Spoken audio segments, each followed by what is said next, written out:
मेरे सभी प्रिय श्रोताओं को राधे कृष्णा। स्वागत है। मैं भाविनी मिश्रा आप सभी के सुखी स्वस्थ जीवन की कामना करती हूँ। इस चैनल पर हम सुन रहे हैं कार्तिक महात्म्य के सभी अध्याय। आज हम सुनेंगे कार्तिक मास कथा का अध्याय 23। अध्याय 23 में कार्तिक मास की विशेष पूजा, उपवास और धार्मिक प्रेरणा का वर्णन किया गया है।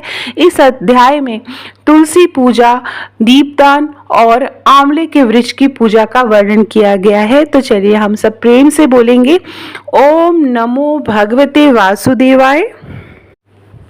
23वां अध्याय वर्णन आंवला तुलसी जान। पढ़ने सुनने से कमल हो जाता है कल्याण।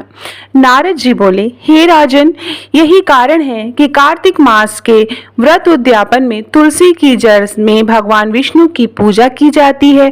तुलसी भगवान विष्णु को बहुत अत्यधिक प्रिय है, प्रदान करने वाली मानी गई है। राजन, जिसके घर में तुलसी वन है वह घर तीर्थ स्वरूप है, वहां यमराज के दूत नहीं आते हैं। तुलसी का पौधा सदैव सभी पापों का नाश करने वाला तथा अभिष्ट कामनाओं को देने वाला है। जो श्रेष्ठ मनुष्य तुलसी का पौधा लगाते हैं वे यमराज को नहीं देखते।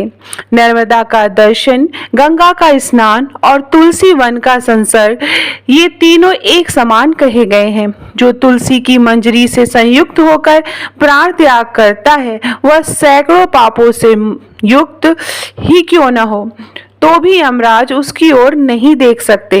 तुलसी को छूने से कामिक, वाचिक, मानसिक आदि सभी पाप नष्ट हो जाते हैं। जो मनुष्य तुलसी दल से भगवान का पूजन करते हैं वह पुनः गर्भ में नहीं आते, अर्थात जन्म मरण के चक्कर से छूट जाते हैं। तुलसी दल में पुष्कर आदि समस्त तीर्थ, गंगा आदि नदियां और विष्णु प्रभृति सभी देवता निवास करते हैं। हे राजन, जो मनुष्य तुलसी के काष्ठ का चंदन लगाते हैं उन्हें सहज ही मुक्ति प्राप्त हो जाती है और उनके द्वारा किए गए पाप उनके शरीर को छू भी नहीं पाते हैं। जहाँ तुलसी के पौधे की छाया होती है वहीं पितरों को तृप्ति के लिए श्राद्ध करना चाहिए। जिनके मुख में, कान में और मस्तक पर तुलसी का पत्ता दिखाई देता है उनके ऊपर यमराज की दृष्टि भी नहीं डाल सकते, फिर दूतों की तो क्या ही बात है। जो प्रतिदिन आदर पूर्वक तुलसी की महिमा सुनता है वह सब पापों से मुक्त होकर ब्रह्म लोक को जाता है। इस प्रकार आंवले का महान वृक्ष सभी पापों का नाश करने वाला है। आंवले का वृक्ष भगवान विष्णु को अत्यधिक प्रिय है। इसके स्मरण मात्र से ही मनुष्य गोदान का फल प्राप्त करता है। जो मनुष्य कार्तिक में आंवले के वन में भगवान विष्णु की पूजा तथा आंवले की छाया में भोजन करता है उसके सभी पाप नष्ट हो जाते हैं। आंवले की छाया में मनुष्य को भी पुण्य मिलता है, वह कोटि गुना हो जाता है। जो मनुष्य आंवले की छाया के नीचे कार्तिक में ब्राह्मण दंपति को एक बार भी भोजन देकर स्वयं भोजन करता है वह अन्न दोष से मुक्त हो जाता है। लक्ष्मी प्राप्ति की इच्छा रखने वाले मनुष्य को सदैव आंवले से स्नान करना चाहिए। नवमी, अमावस्या, सप्तमी, संक्रांति, रविवार, चंद्र ग्रहण तथा सूर्य ग्रहण के दिन आंवले से स्नान नहीं करना चाहिए। जो मनुष्य आंवले की छाया में बैठकर पिंडदान करता है उसके पितर भगवान विष्णु के प्रसाद से मोक्ष को प्राप्त होते हैं। जो मनुष्य आंवले के फल और तुलसी दल को पानी में मिलाकर स्नान करता है उसे गंगा स्नान का फल मिलता है। जो मनुष्य आंवले के पत्तों और फलों से देवताओं का पूजन करता है उसे स्वर्ण, मणि और मोतियों द्वारा पूजन का फल प्राप्त होता है। जो कार्तिक मास में जब सूर्य तुला राशि में होता है तब सभी तीर्थ, ऋषि, देवता और सभी यज्ञ आंवले के वृक्ष में वास करते हैं। जो मनुष्य द्वादशी तिथि को तुलसी दल और कार्तिक में आंवले की छाया में बैठकर भोजन करते हैं उनके एक वर्ष तक अन्न संसर्ग से उत्पन्न हुए पापों का नाश हो जाता है। जो मनुष्य कार्तिक में आंवले की जड़ में विष्णु जी का पूजन करता है उसे श्री विष्णु के क्षेत्रों के पूजन का फल प्राप्त होता है। आंवले और तुलसी की महत्ता का वर्णन करने में श्री ब्रह्मा जी भी समर्थ नहीं है। इसलिए धात्री और तुलसी जी की जन्म कथा सुनने से मनुष्य अपने वंश सहित भक्ति को प्राप्त होता है। इस प्रकार कार्तिक मास कथा का अध्याय 23 समाप्त होता है। चलिए हम सब फिर से बोलेंगे, प्रेम से बोलेंगे, ओम नमो भगवते वासुदेवाय। अब हम सुनेंगे तुलसी चालीसा और तुलसी माँ की आरती। अथ श्री तुलसी चालीसा। जय जय तुलसी भगवती सत्यवती सुखदानी, नमो नमो हरिप्रियसी श्री वृंदा गुण खानी। जय नंदिनी जय पूजिता विश्व पावनी देवी, जयति पुष्य सारा सुरभि हरि जीवनी सुर सेवी। श्री हरि शीस विराजिनी देहु अमर वर अम्बे, जनहित दे वृंदावनी अब जन करहूं विलंब। धन्य धन्य श्री तुलसी माता, महिमा अगम सदा श्रुति गाता। हरि के प्राणुल से तुम प्यारी, हरि हेतु कीन्हो तप भारी। जब प्रसन्न है दर्शन दीन्हो, जब तक कर जोरी विनय हम कीन्हो। हे भगवंत कंत महो, दीन जानी जाने छोड़ो। सुनी लक्ष्मी तुलसी की बानी, दीन्हो श्राप क्रोध उर आनी। अस आयोग वर मांगन हारी, होई है विपट तुम जड़ तनुधारी। सुनि तुलसी श्रेयो तेहि ठामा, करो वास तनु नीचन धामा। दियो वचन हरि तब तत्काला, सुनहु समुख जनि हो विहाला। समय पारी है हो पति तोरा, पूजो आस वचन सत मोरा। तब गोकुल मह गोप सुदामा, तासु भाई भई तुलसी तू वामा। कृष्ण रास लीला के माही, राधे चाख्यो प्रेम लखिनाही। दियो श्राप तुलसी तत्काला, नर लोकहि तुम जन्महु बाला। भयो गोप वह दानव राजा, शंख चूड़ नामक सिर ताजा। तुलसी भई तासु की नारी, परम सती गुण रूप अगारी।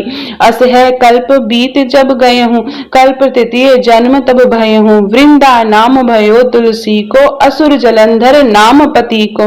करि अति द्वंद अतुल बल धामा, लीना शंकर से संग्रामा।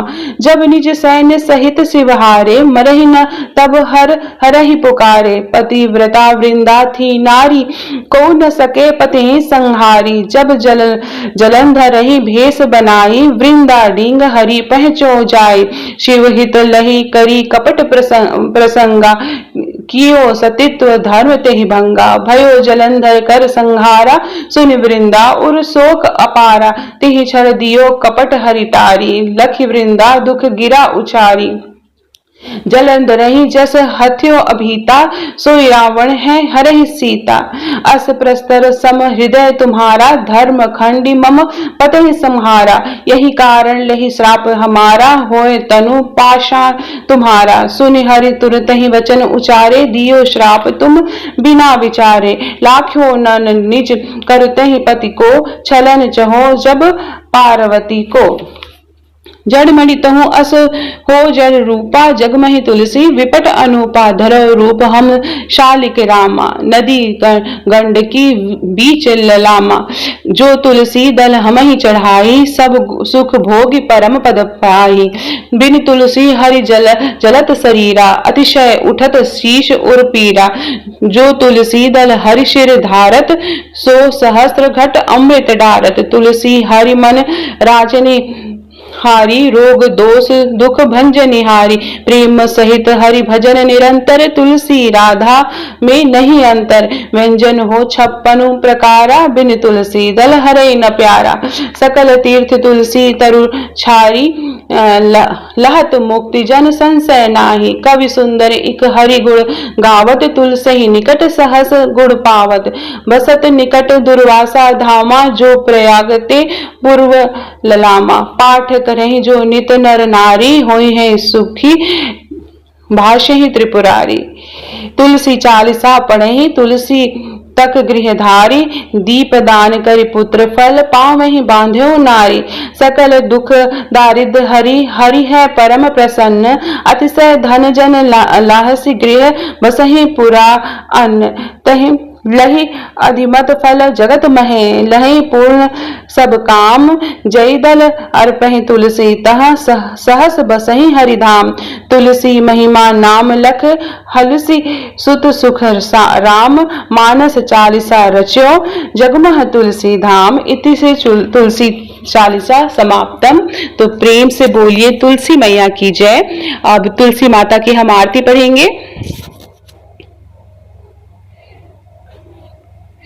आरती वृंदा तुलसी की, प्राण की प्यारी प्रभु जी की, कंचन थार कपूर की बाती, करत प्रकाश हृदय दिन राती, देखी लक्ष्मी हूँ दौड़ी आती, नित नव होती आरती घी की, जो उन्नति नित चहे सुमति मति, तुलसी ही भजहि कहीं कमलापति। आरती वृंदा तुलसी की, प्राण की प्यारी प्रभु जी की, तुलसी दल बिनु जिन्हि लगे अति, मैं और मिठाइयों फीकी, हे भगवती सती भय भंजनी, तुलसी पाप ताप मद गंजनी।